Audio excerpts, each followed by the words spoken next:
Okay, so you can see my screen, right?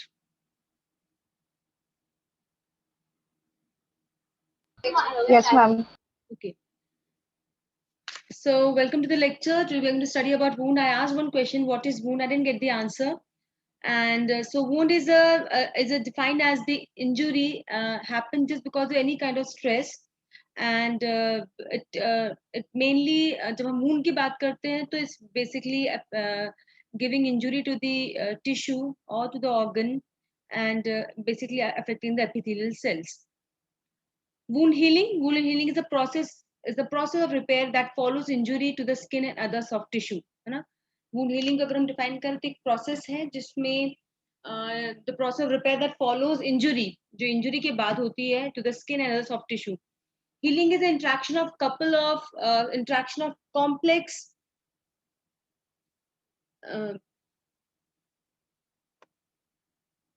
complex cascade of cellular events that generate resurfacing, reconstitution and restoration of tensile strength of injured tissue. Healing एक ऐसा complex process है जिसमें बहुत सारे cellular events generate होते हैं. Cellular events जिसमें resurfacing, surface का दोबारा बनना, रिकंस्टिट्यूशन, सेल्स का रिकंस्टिट्यूट होना एंड रिस्टोरेशन, जो भी सेल के नॉर्मल फंक्शन को रिस्टोर करना of the tensile strength of the injured tissue. Under most ideal circumstances, healing is a systematic process, traditionally explain the terms of three phase, है ना? अगर हम systematically अगर हम define करें तो एक process है जो 3 phases में होता है: inflammation, proliferation, maturation, है ना? अगर healing को बताएं तो हम inflammation, we have most of the part of inflammation we have covered. What is inflammation? Wound healing. wound healing के 3 steps है: inflammatory step या inflammatory process, proliferative phase and maturation phase.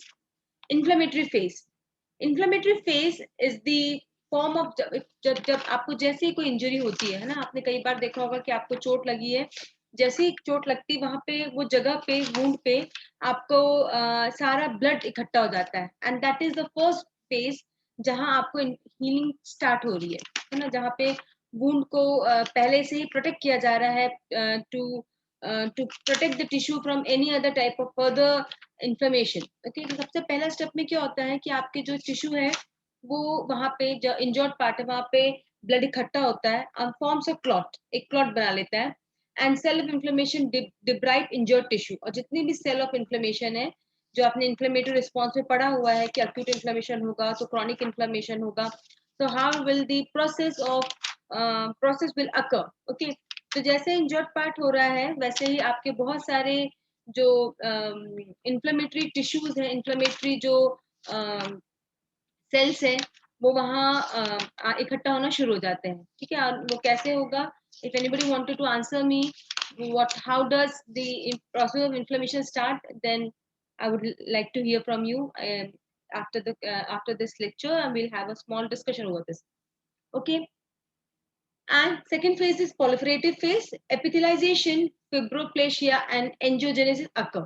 Proliferative phase वो phase है जिसमें epithelialization, fibroplasia and angiogenesis occur. Additionally, granulation tissue forms and the wound begins to contract. है ना, अगर आपने चोट लगी है कभी देखा है तो लगती ही है हमें, हम यूजुअली लगी है चोट तो वहां पहले ब्लड इकट्ठा हो जाता है ना, फिर धीरे धीरे करके वहां ब्लड क्लॉट हो जाता है, एक कवर कर देता है वुंड के ऊपर एंड तो थोड़ी देर बाद हमारा जो जहाँ पे वुंड हुआ है वो धीरे धीरे करके कॉन्ट्रैक्ट होना शुरू होता है. ठीक है, एंड वो होता क्यों? क्योंकि वहां पे एपिथेलाइजेशन होता है, फिब्रोप्लेशिया, एंजियोजेनेसिस स्टार्ट हो जाता है जिस वजह से आपका जो वुंड है, जो चोट है वो धीरे धीरे करके श्रिंक हो रही है. जहां आपको वुंड का एरिया बहुत बड़ा लग रहा था डे 1 पे, शायद डे 2 और डे 3 पे वो बहुत छोटा हो जाता है एंड जैसे जैसे वो श्रिंक होते छोटा होते जाता है, श्रिंक होते that healing forms. Third phase is maturation phase. Collagen forms tight. जो कोलेजन है प्रोटीन है आपका, वो आपका बहुत टाइट क्रॉस लिंकिंग करता है to other collagen and with protein molecules increase in the tensile strength of the scar, जिससे कि आपका जो टेंसाइल स्ट्रेंथ है स्कार की वो स्ट्रांग हो, है ना, फर्दर वो जगह आपकी उतनी वुंड को और वो ना होने दे, ना नॉर्मल टेंसाइल स्ट्रेंथ जो स्किन के उसमें उसके साथ मैचअप होने के लिए. Inflammatory phase. अब इन्फ्लेमेटरी फेज में क्या क्या रहेगा? Immediate two to three 5 days का होता है. इमीडिएट जैसे आपको वुंड लगा 2 to 5 डेज का इन्फ्लेमेटरी फेज होता है. Second is B hemostasis, vasoconstriction, platelet aggregation, thromboplastin makes clot. C is your 3 step है ना, इन्फ्लेमेटरी फेज के अंदर भी आपका इमीडिएट 3 से 5 दिन का है, और हीमोस्टेसिस के अंदर आपको वेसोकॉन्स्ट्रिक्शन होगा, प्लेटलेट एग्रीगेशन होगा, थ्रोम्बोप्लास्टिन क्लॉटिंग होगा। थर्ड फेज इसके अंदर एक इन्फ्लेमेशन जिसमें वेसोडाइलेशन एंड फेगोसाइटोसिस होता है। पॉलिफरेटिव फेज जो रहता है वो आपका 3 से 6 2 डेज से लेकर 3 वीक्स तक का रहता है। इसमें इसको इट हैज ग्रैनुलेशन फेज जिसमें fibroblast laid bed of collagen fill defect and produce new capillaries, contraction, wound edge pull together to reduce defects, epithelialization, crosses more moist surface, cells travel about 3 centimeters from the point of origin in all direction. And the maturation phase, this is of 3 weeks to 2 years. A new collagen forms which increases tensile strength to wound. Scar tissue is only 30% as strong as the original, 80% as strong as the original tissue, है ना। जो आपका maturation phase रहता है जिसमें वो आपका 3 हफ्ते से लेके 2 साल तक का हो सकता है। अगर आपको चोट लगी है तो आप इतने दिन तक वो वूंड के मैच्योरेशन फेज तक हो सकता है। मैच्योरेशन फेज में बेसिकली जो होता है वो उसमें सिर्फ और सिर्फ जो वूंड है उसके ऊपर जो नया एक कवरिंग आई है, कोलेजन लेयर आया है, उसकी टेंसाइल स्ट्रेंथ डेवलप करने के लिए। हालांकि जो टेंसाइल स्ट्रेंथ बनने के बाद भी, कवर होने के बाद भी सिर्फ 80% ही ओरिजिनल टिश्यू के बराबर वो वूंड एक स्ट्रेंथ रखता है। And the next is scar formation, है ना। जब भी वूंड हो रहा है तो जहां भी चोट लगी है वहां आपने देखा है कि स्कार फॉर्मेशन होता है। Scar is the mark which occurs at the point of injury. The process of wound healing is essentially similar in all tissue and is related independent of mode of injury, है ना। Process of wound healing initially सभी tissue में, चाहे आपको surface पे लगा हो, internal कहीं भी हो, है ना। अब इंजुरी भी अलग अलग है, किस तरह की है, कैसा टिश्यू है, कहाँ वूंड हुआ है, इंसिशन का है। जैसे अभी आपका ऑपरेशन हुआ, आपको टाका लगा है ना, कट लगा है, आप गिरे हो तो चोट है, आपको कोई जल गए थे, है ना। तो हर तरह अलग अलग टाइप के वूंड है, ठीक है। तो प्रोसेस ऑफ इनिशियल जो प्रोसेस ऑफ वूंड हीलिंग का वो ऑलमोस्ट सिमिलर रहता है सभी टिश्यू में, age related independent of mode of injury. However, slight variation relate to contribution of different element of overall result में आपका final product of wound healing is scar, है ना। अगर हम फाइनल प्रोडक्ट वूंड हीलिंग का देखा जाए, चोट लगने का, तो स्कार है। जहां भी आपको जो भी चोट लगी है, अगर एक छोटा सा जला भी है तो भी वो आपको एक परमानेंट स्कार देके जाता है। बहुत डिपेंड करता है कितनी डेप्थ में इंजुरी थी, किस तरीके का टिश्यू था, किस तरह के सेल थे जो प्रोसेस ऑफ वूंड हीलिंग में आए थे, है ना। तो हम अगर आगे हम पढ़ेंगे कि मैंने वैसे भी हम डिस्कशन कर चुके हैं इस बारे में कि बहुत सारे ऐसे सेल्स हैं जो कैपेसिटी रखते हैं डिवाइड करने की, है ना। जैसे कुछ सेल ऐसे, जैसे लाइबल सेल है, स्टेबल सेल है, परमानेंट सेल है। ये सेल्स हैं जो डिपेंड अलग अलग तरीके से we can say that depends upon the type of organ or the type of cell which are being injured, तो कैसा स्कार, कैसे तरह का स्कार देगा। समटाइम्स वी गेट इंजर्ड, हमारा कोई स्कार नहीं आता, कोई निशान नहीं है ना। और कुछ स्कार ऐसे हैं जो छोटा सा भी स्क्रैच आया होगा, चाहे बचपन में हमने गलती से पेंसिल लग गई होगी आईब्रो के पास में, या हम गिर गए होंगे, आंख के पास एक कट आ गया होगा, है ना, हम टकरा गए थे किसी चीज से, तो वो स्कार हमारा आज तक है ना। तो वुंड हीलिंग का डिपेंड, ठीक है, तो किस तरीके की सेल को चोट आई थी। ओके, तो final product wound healing process is scar. Relatively a vascularization aceleration mass of collagen serves to restore tissue continuity. Delay in healing process cause the prolonged presence of wound, while abnormalities of healing process may lead to abnormal skull formation, है ना। Delay, अगर wound healing में delay हो रहा है, this cause prolong presence of wound, है ना। बहुत लंबे समय तक आपका वूंड बना रहेगा, और एबनॉर्मलिटी होती है हीलिंग के प्रोसेस में if the abnormal scar formation बनेगा, ठीक है। देखो, this is the different phases where of wound healing. This is maximum response, आपके इंफ्लेमेटरी रिस्पॉन्स, पॉलिफरेशन, मैचुरेशन, है ना।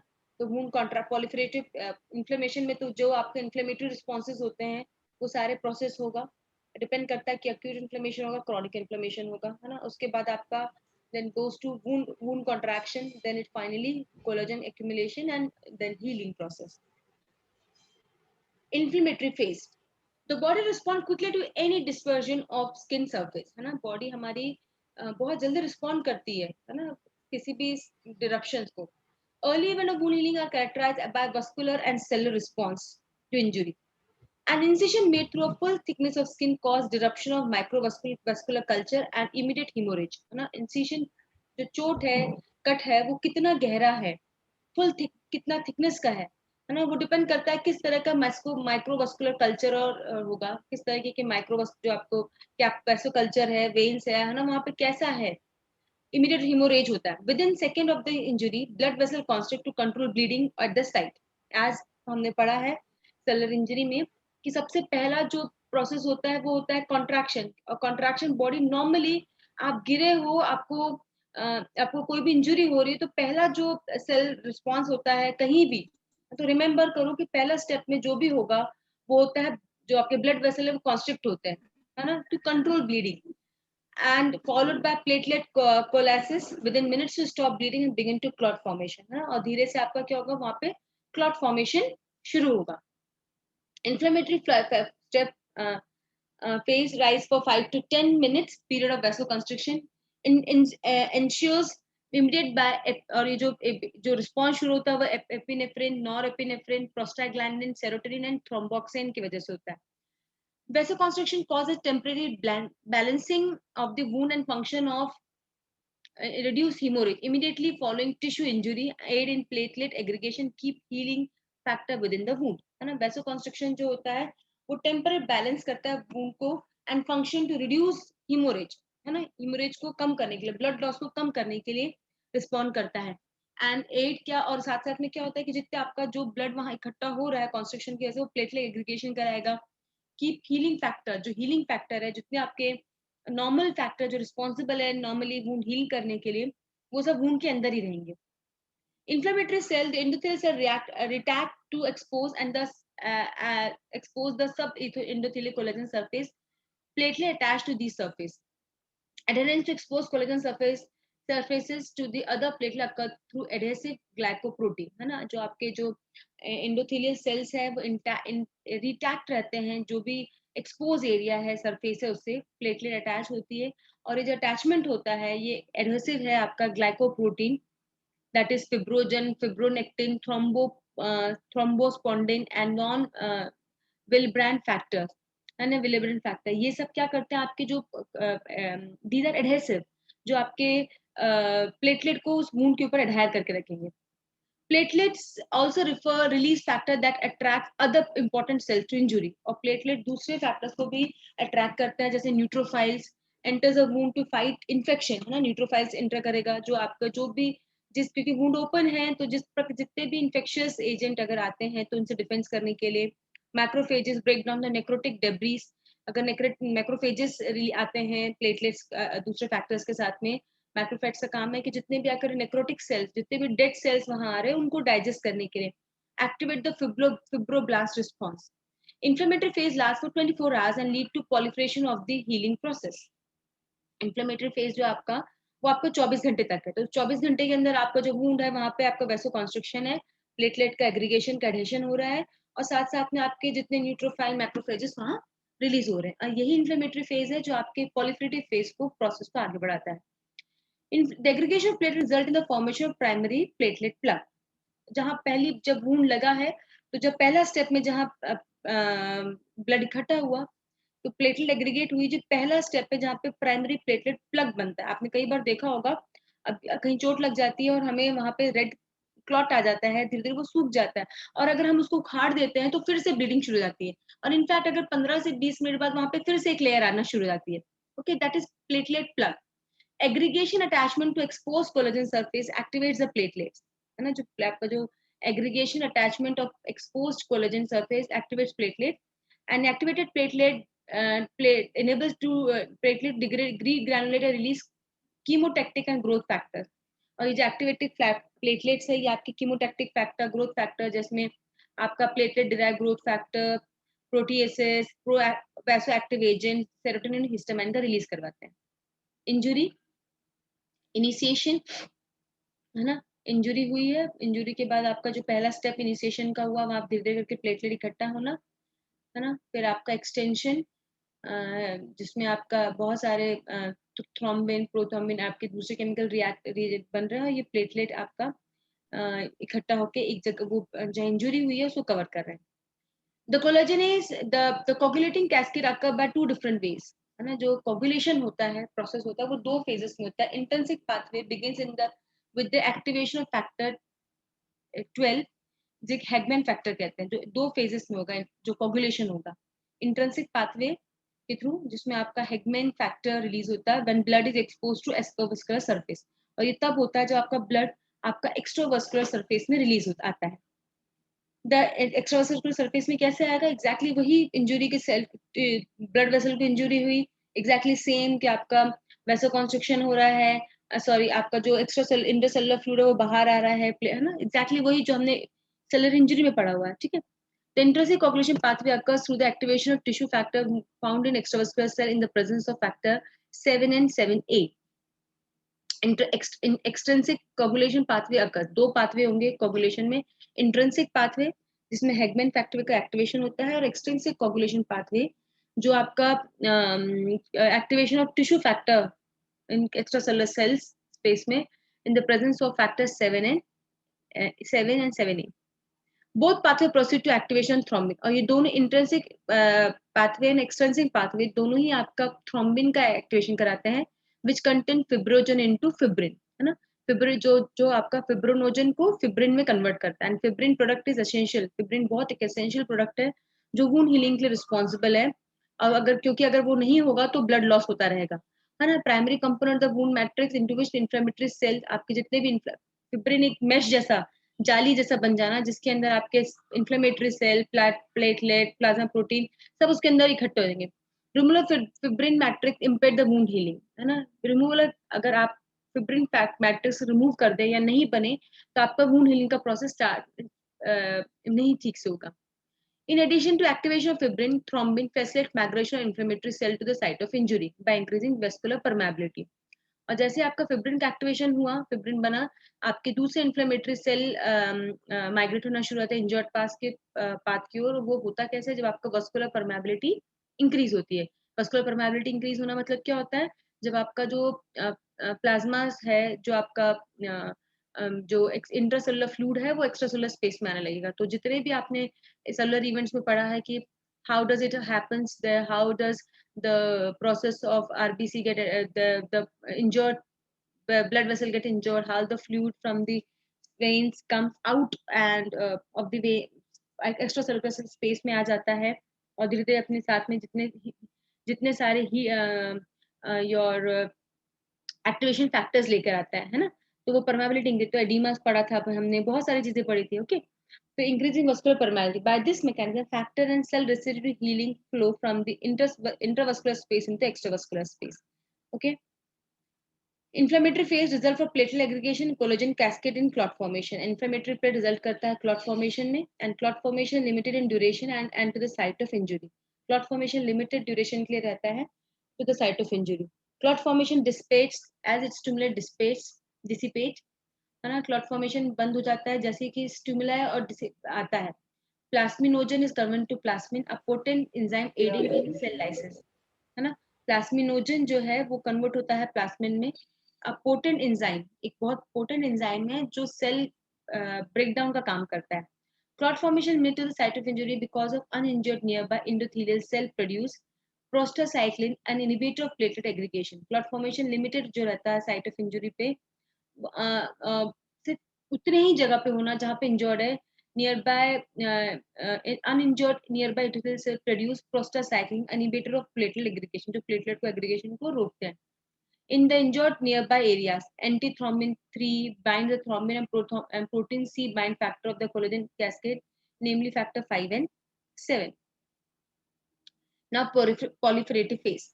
On the surface of wound, epidermal cell burst into mitotic activity within 24 to 72 hours. तो proliferative phase जो आपका वो 24 घंटे से लेके 72 hours तक का रह सकता है. मतलब we can say it's for life for 2 days to your 3 days. Okay. These cell begin their migration across surface of the wound. है ना. धीरे धीरे करके आपका जो माइग्रेशन है wound के तरफ सेल का शुरू होता है. Okay, so I'm running out of time. We have just 5 minutes left. So I'm stopping, pausing my lecture. And till here, if you have any kind of doubt, you can ask. Just a minute. Huh?